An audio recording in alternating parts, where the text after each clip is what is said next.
আসসালামু আলাইকুম। আমি মোহাম্মদ রাসেল মিয়া, কৃষি তত্ত্ব কেন্দ্র সংগঠক, মৎস্য ও প্রাণী সম্পদ তথ্য দপ্তর, আঞ্চলিক অফিস, কুমিল্লা।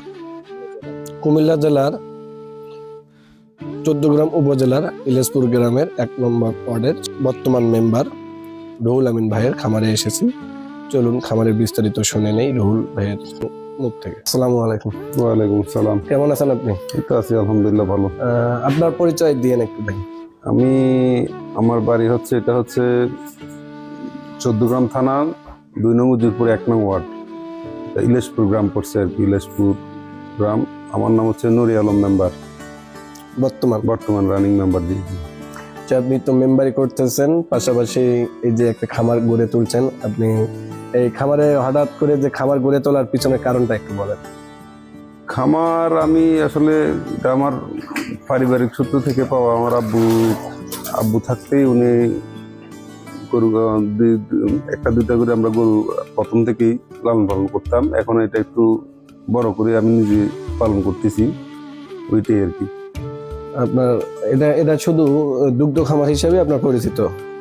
হ্যাঁ, দুধ খামার আছে, আবার মোটা তাজারও আছে, সেটা অল্প। দুধ খামারটাই চলতেছে এখন। আপনার দৈনিক কত লিটার দুধ আসে খামার থেকে? এখন ৪০ লিটারের মতো দুধ আসে। আর কয়জন কর্মচারী এখানে? কর্মচারী একজনই আছে, তার পাশাপাশি আমিও সহযোগিতা করি।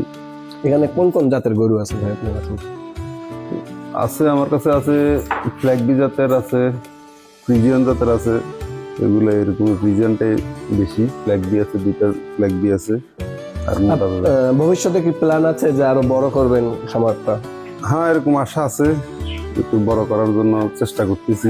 আসলে ব্যবসার বা বেশি একটা ভালো না এই মুহূর্তে, এই কারণে এখন একটু যে দৈনিক দুধগুলো আপনারা কি সরাসরি খামার থেকে বাইরে ব্যবসায়ীরা এসে নিয়ে যায়, না আপনারাই বাজারে পৌঁছে দিয়ে আসেন? না, এখন আমরা ব্যাপারীরা নিয়ে যায়, আমরা দুধ দহন করে দিই, ব্যাপারীরা আমাদের থেকে নিয়ে যায়। আর গোবরটা আপনারা এখানে জৈব সার হিসেবে ব্যবহার করতেছেন না বায়োগ্যাস হিসেবে ব্যবহার করতেছেন? জৈব সার হিসেবে সাধারণত এখন ব্যবহার হচ্ছে। ভবিষ্যতে বায়োগ্যাস হিসেবে প্ল্যান করেন একটা বায়োগ্যাস? এটা চিন্তাধারা আছে, দেখি। এটা আসলে এটার সম্বন্ধে অভিজ্ঞতা নাই, দেখি এটা মোটামুটি বুঝে হলে দেখা চিন্তাধারা করবো আর কি। ঠিক আছে, আসসালামু আলাইকুম।